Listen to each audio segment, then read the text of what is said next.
बाबा साहेब का जाना क्या सच में एक अंत था या फिर एक ऐसे नए युग की शुरुआत जिसकी लौ आज भी जल रही है? सुनो ध्यान से। जैसे ही पता चला कि बाबा साहेब का अंतिम संस्कार मुंबई में होगा, लोग रुक ही नहीं पाए। सभी जत्थों के जत्थों में निकल पड़े और हर रास्ता मानव सैलाब से भर गया। ट्रेनों में पैर रखने की भी जगह नहीं बची थी। कई लोग कह रहे थे आज हम अनाथ हो गए। महिलाएं सिर पीट रही थी, चेहरों को नोच रही थी और शोक इतना गहरा था कि अनेक लोग, खासकर महिलाएं, बेहोश होकर गिर पड़ी। समय के साथ जन सैलाब यूं उमड़ता गया कि सड़कों, गलियों और इमारतों तक हर जगह लोगों का महासागर दिखाई देने लगा। दादर स्टेशन से लेकर माटुंगा तक रास्ता पूरी तरह जाम हो गया। जब बाबा साहेब का पार्थिव शरीर राजगृह पहुंचा, लाखों लोग हाथ जोड़कर खड़े थे। कई अपने बच्चों को कंधों पर बिठाए हुए ताकि वे अंतिम दर्शन कर सके। विशाल जनसैलाब देखकर सुझाव आया कि अंतिम संस्कार शिवाजी पार्क में किया जाए, परंतु कांग्रेस सरकार और बीएमसी कमिश्नर ने अनुमति देने से स्पष्ट रूप से इनकार कर दिया। तब बाबा साहेब की सहयोगी C.K. बोले आगे आए और दादर चौपाटी के पास अपनी जमीन अंतिम संस्कार हेतु समर्पित कर दी। और फिर दोपहर 1:30 पर बाबा साहेब का पार्थिव शरीर एक विशेष रूप से तैयार वाहन पर रखकर राजगृह से अंतिम यात्रा शुरू हुई, जो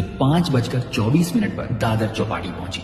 कई स्थानों पर मौन जनसागर अचानक गूंज उठा, बाबा साहेब की जय, बाबा साहेब अमर रहे। और इसी मौन सागर के बीच बाबा साहेब को चंदन की ऊंची विशाल चिता पर ऐसे रखा गया था कि जहां तक नजर जाए हर व्यक्ति अंतिम दर्शन कर सके। लेकिन अंतिम संस्कार शुरू होने से ठीक पहले दादा साहेब गायकवाड़ माइक पर आए और बोले, बाबा साहेब 16 दिसंबर को आपका हाथ पकड़कर आपको बुद्ध के धम्म की ओर ले जाने वाले थे, लेकिन आज उलटा हो गया। उनका शरीर चिता पर है, पर उनकी इच्छा हम यही पूरी करेंगे। जो लोग बौद्ध धम्म में अपनाना चाहते हैं हाथ उठाए। क्षण भर का मौन टूटा और पूरा समुद्र हाथों से भर गया। भदंतानंद कौशल्यायन ने वहीं उसी क्षण लगभग 10 लाख लोगों को धम्म दीक्षा दी। शोक के बीच जन्म लेती एक नई क्रांति। शाम 7:35 पर अंतिम संस्कार की विधि शुरू हुई और जब यशवंत आम्बेडकर ने चिता को अग्नि दी, तब पहली लौ उठी और बाबा साहेब धीरे धीरे पंच तत्वों में विलीन होते चले गए। वह दृश्य इतना दर्दनाक था कि हवा तक एक भारी आह जैसी महसूस हो रही थी। अगली सुबह 8 दिसंबर 1956 को दादर श्मशान से बाबा साहेब की अस्थियां यशवंत आम्बेडकर ने एकत्रित की और उस पवित्र क्षण में लगभग 3 लाख लोग मौन श्रद्धांजलि में खड़े थे। जो 6 दिसंबर को नहीं पहुंच पाए थे, वे आज पूरी विनम्रता से सिर झुकाए खड़े थे। वहीं भदंत आनंद कौशल्यायन ने त्रिशरण और 22 प्रतिज्ञाओं के साथ लगभग 1,50,000 लोगों को धम्म दीक्षा दी। बाबा साहेब की अस्थियां केसरिया वस्त्र में लिपटी हुई एक खुले वाहन में रखी गई और लगभग 3 लाख लोगों की अंतिम श्रद्धांजलि यात्रा